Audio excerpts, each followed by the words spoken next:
Hey friends, welcome back to the channel. Today I have a video on a checkbook cover. So this is a free downloadable pattern on my website. You can use code FREEPATTERN, all caps, to get this for free, obviously.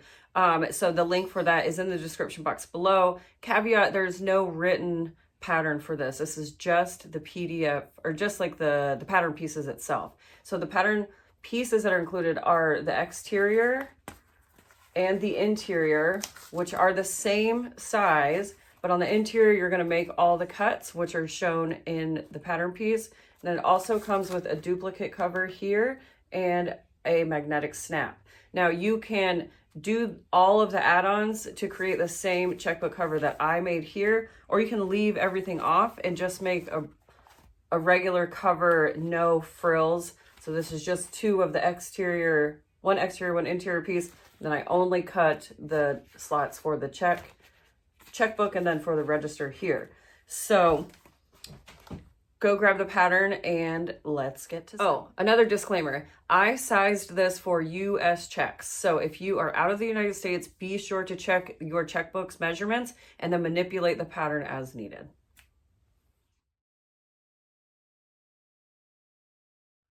If at any point you are enjoying this video, please be sure to give me a thumbs up. It helps me in, the interwebs algorithms to get seen, so I really appreciate that. Leave me a comment below. Let me know what you think of the video and the pattern, and then also press subscribe so that you are always alerted whenever I put out a new pattern.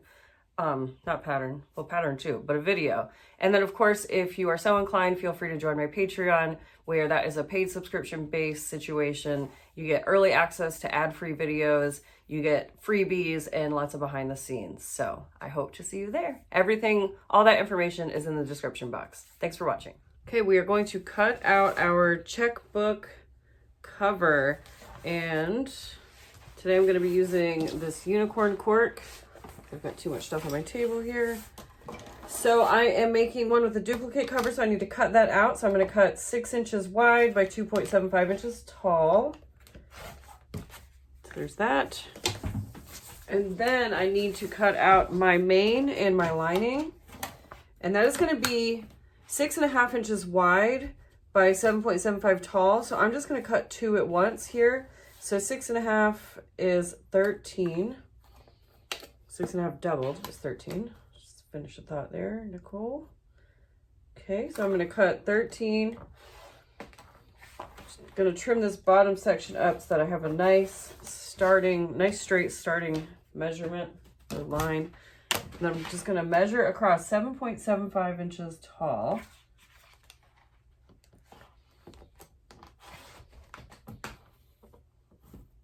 Like so.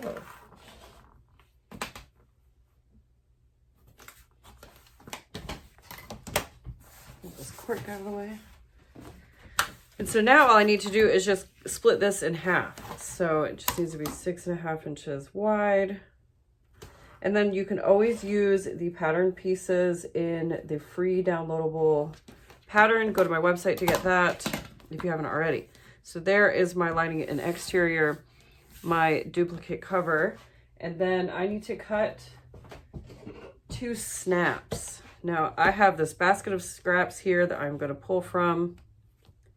These are all of the cutouts from the inside of my bifold, or inside of my ID wallet. So every time I make an ID wallet, I save the little rectangle that comes out of it, and they all go into this basket. This is years and years worth of ID windows. And this is where I always pull for my snap tabs.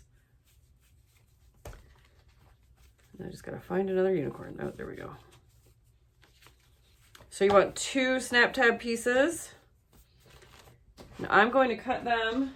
So you can see they're too wide. They're too long right now. If you attach that to the bottom, it'd just be comically long. So I'm going to make it 1.75 inches wide by 2.75 inches tall. So I'm going to cut these down to match the same height. So again, that's 1.75 tall by 2.75 wide. And then we have our 2 snaps. Now the last thing that we need to cut in order to prep is a piece of vinyl to go over this cork. And the reason I'm doing that is simply because I want to have a sturdier writing surface whenever I'm using it for checks. So we are just going to cut our vinyl to match the same size as our duplicate cover here. So that is going to be 6 inches wide by 2.75 inches tall. Cutting vinyl can be a little tricky because obviously it's clear. It's hard to see where you've laid the ruler. So just take your time, make sure that you got it correctly or got it laid out correctly. And another thing you can do is just cut a larger piece, and then after you sew it onto your cork divider, then you can trim it down if you have a hard time cutting it to be the same size. So here, it's all my pieces. And so now the first thing I'm going to do is just simply lay this vinyl right on top of the cork, lining up all of the edges as best as possible, and then clip this into place. And now the pattern doesn't have the corners clipped, but I'm going to do it just like I do everything that I make. I'm just going to snip my corners in 1/4 inch like so. You can feel free to add this element if you'd like. Otherwise, you can leave it squared off. You can round it. The choice is yours. So that is ready to go. Then we're going to prep our snap piece here. So you need to get a magnetic snap. And I am using 14mm slim magnetic snaps. So I have my male and female portions here. I need to get 2 washers. And then another thing that I like to do just to add stability and longevity to this snap tab is I'm going to put 1 piece of mid-weight, heavyweight, whatever you prefer, interfacing in between the 2 layers of cork. And so I just found one in my scrap bin here. And so I'm just going to trim it down. And then on my snap tabs, you can leave it squared off if you like that look. You can go at an angle. You can cut off both little corners here. And now this customer is a returning customer. I have not made one of these in a really long time, but I'm going to assume that this is how I cut the snap tab on her old checkbook cover, because that's how I used to do it. And so that's how I'm going to cut it on this one. Now I just need to mark here in the center where my snap goes. If you don't want to do this way, you can certainly, I'm going to do it from the back side, but you can certainly use the pattern piece for ease.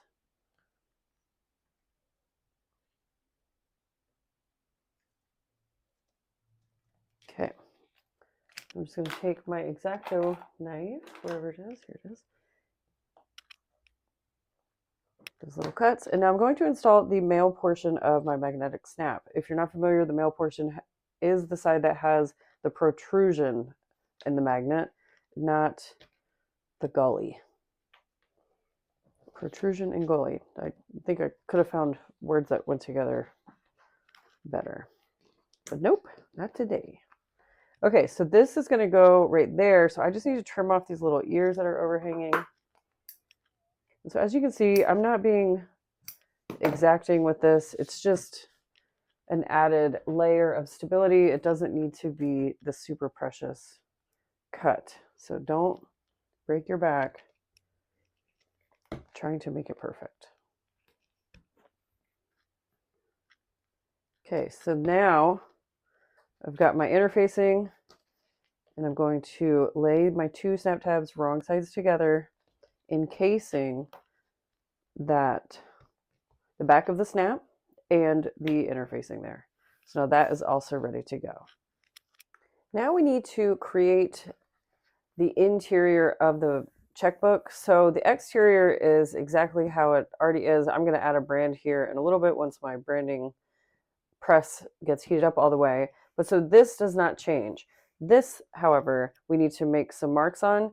Again, you can use the pattern piece, or you can just follow along with the measurements that I am about to give. And so first I'm going to use a marking pen. I'm not going to go straight off the gate and start cutting. So I'm going to mark 2.75 up from each short edge. and 1/4 across where those lines intersect.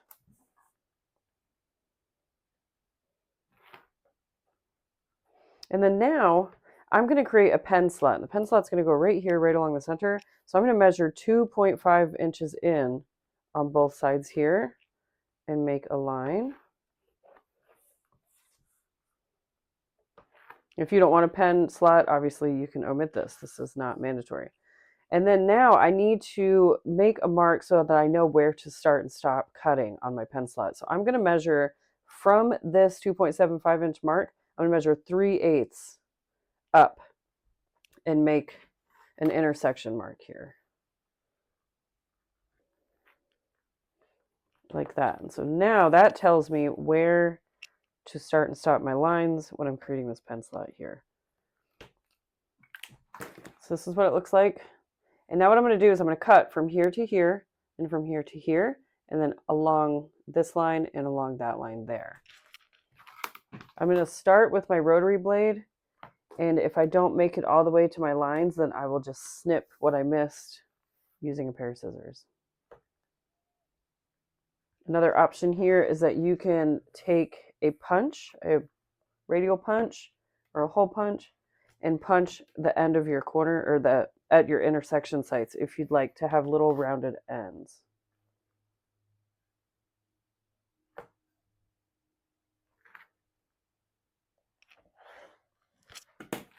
Okay, so now let's check. We want to make sure that these long lines are cut all the way to the intersection marks, because if not, then the checkbook is not going to fit. Another caveat of this is that please measure your checkbook. This is sized for US checks, and I know that some countries have different size checks. So if your checks are not the same size as US checks, then you're going to have to do some manipulation on the pattern cuts to make sure that your checkbook fits. All right, so to finish preparing this, we're going to have to glue these two together, wrong sides together. But before I do that, I totally lied to you. There is one step that we need to do on the exterior, and that is going to be to install the magnetic snap. So I'm going to flip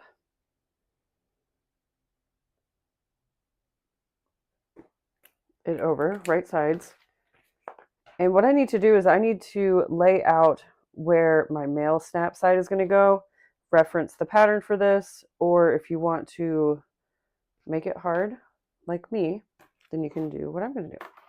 So I have it laid out. It's centered in between two long lines here. So what I'm looking for is that I found the center mark just by where I laid it on my cutting mat.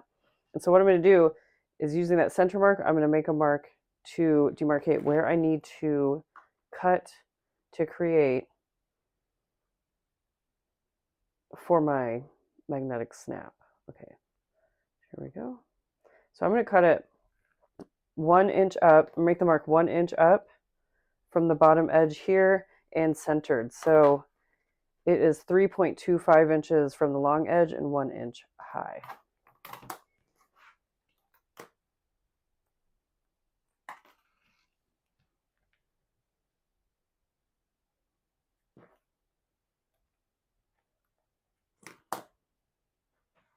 What do I do with my thingy?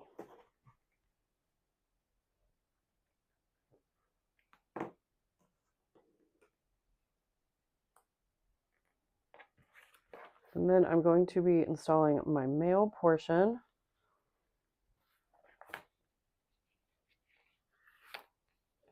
on this end. Of course, I lost the washer.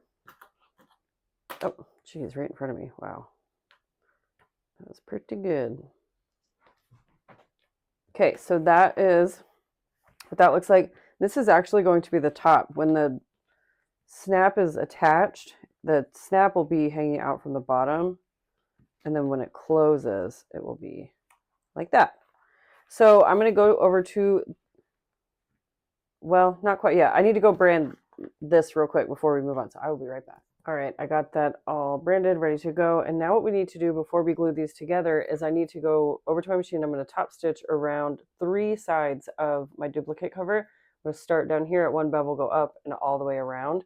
and then back stitching well, or if you're using thicker thread, you can pull through and tie off. But we're going to leave the bottom edge unstitched, and then we're going to do the same thing with our magnetic snap tab. Okay, so we have size 16 needle. I am using the Waywack. Well, it's not Wayback, it's Amann thread. What is this one? Tex 70, size 4, stitch length on my Juki TL2010q as always. Until I get my industrial up and running, which happens to be right behind us. Still need to install my motor. I purchased a servo motor several months back and I just haven't installed it yet. Wow, this sounds really bad. I hope my thread got caught under the spool. There we go. Let's see. Let's check out the stitches, see if I have to pull this out and redo this. No, surprisingly it looks good. It just sounded really bad. Okay, so I'm just going to trim up my threads, and then you can see here, just stitched all the way around all the sides here. Fix my spool. It's doing it again.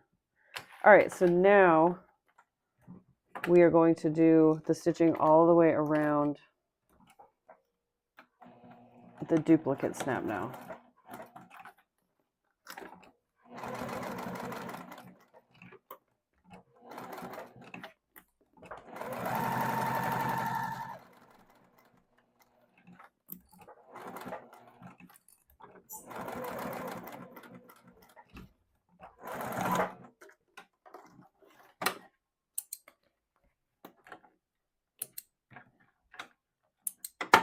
Okay, so this is what it looks like. You can see this nice thick thread is really vavoom. You can really see it. I'm going to go and I'm going to trim this up because it looks like the vinyl might have stretched just a touch, or I didn't have it laid perfectly on my edges. So I'm just going to go tighten that up, and then we will do the final push, complete this wallet.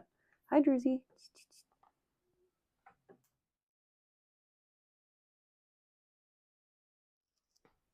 All right, here we go. So I'm going to trim up my zipper tab. Make sure I don't have any overhanging edges. And then fix this duplicate cover up. That looks decent now. And now if your vinyl has shifted down here, I would recommend trimming off that little bit. If it's not too much, I always like to trim it up so that it's not obvious and apparent that the vinyl is bigger or smaller than the cork.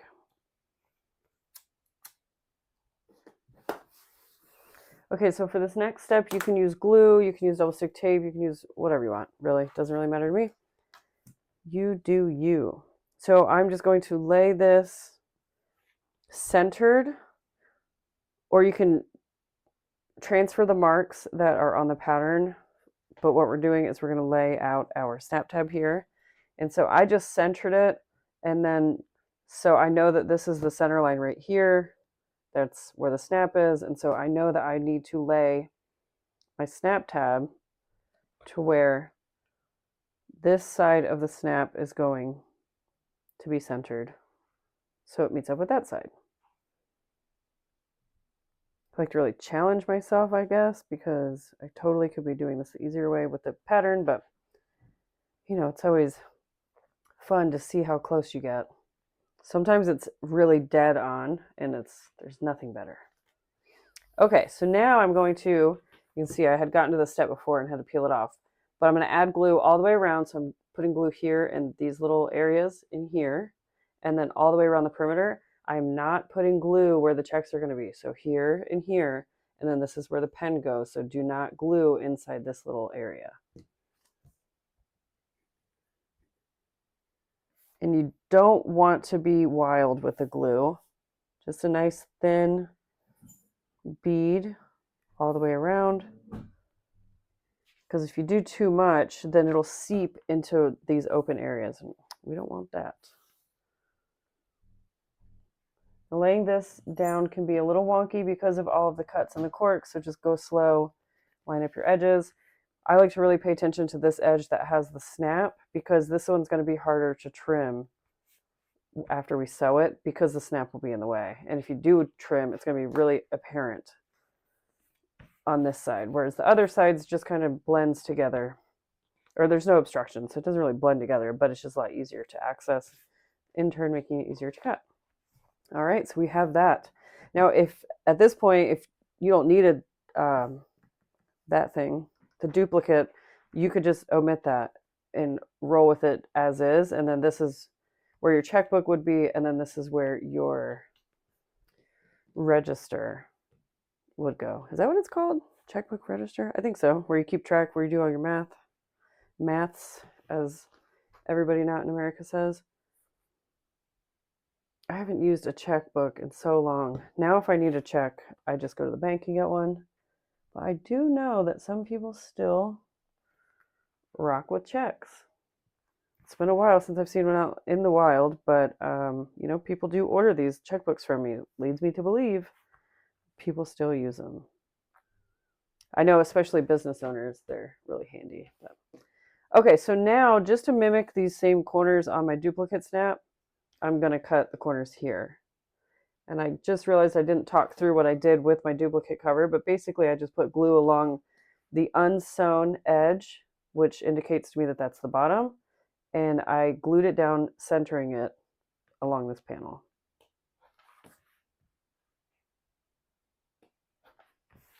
Okay, so this is basically finished. All we have to do is go and sew around the entire perimeter, so I'm going to do that. I'm going to start and stop here. Well, I'm going to start here, sew down all the way across, and I'm going to be sure to add some extra stitches here at the beginning and the end of this duplicate cover, because when this thing's getting yanked on all the time to provide that writing space, I want to make sure that my stitches don't pop out.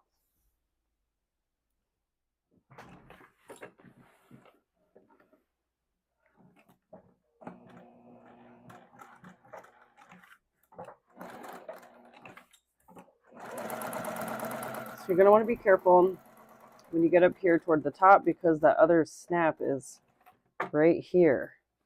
So just go slow when you're going around it, because it's going to want to stick to your plate, your needle plate down here.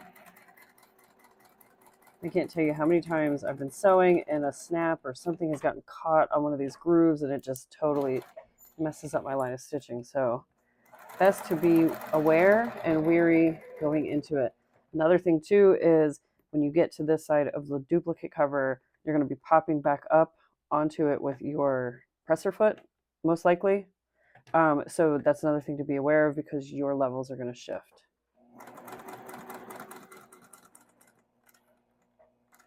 I just thought about it. If you use like a fun printed vinyl here instead of clear vinyl on top of cork, that would be a really fun addition.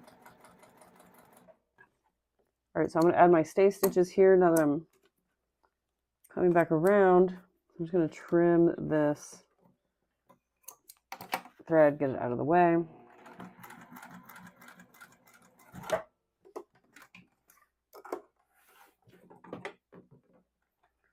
Okay, trim up these guys.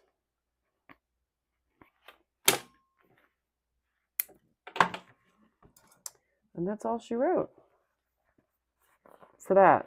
I actually just remembered, it's been so long since I've made one of these. I just remembered I like to stitch just above these openings here, so that way when the checkbook is being used a lot, this doesn't come unglued.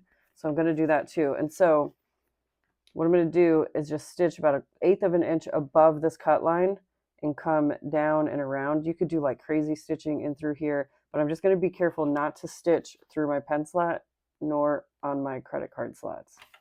Or not credit cards, geez. What are those? My checkbook slot opening.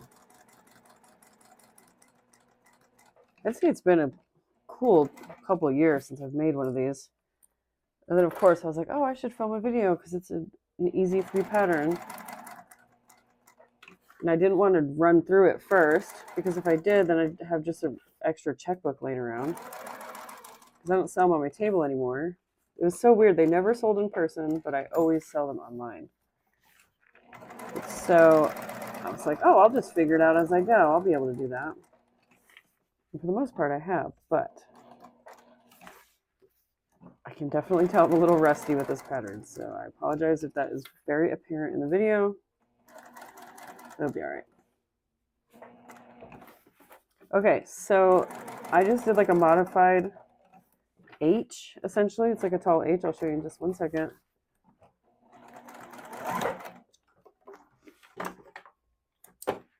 But essentially, I just stitched all around where the openings are. Might be hard to see because my thread matches, but you can kind of see. So I started my line here, and then I went down and across, and then right next to the pen opening, and then down and across and back up and over. There we go. Now we're all done.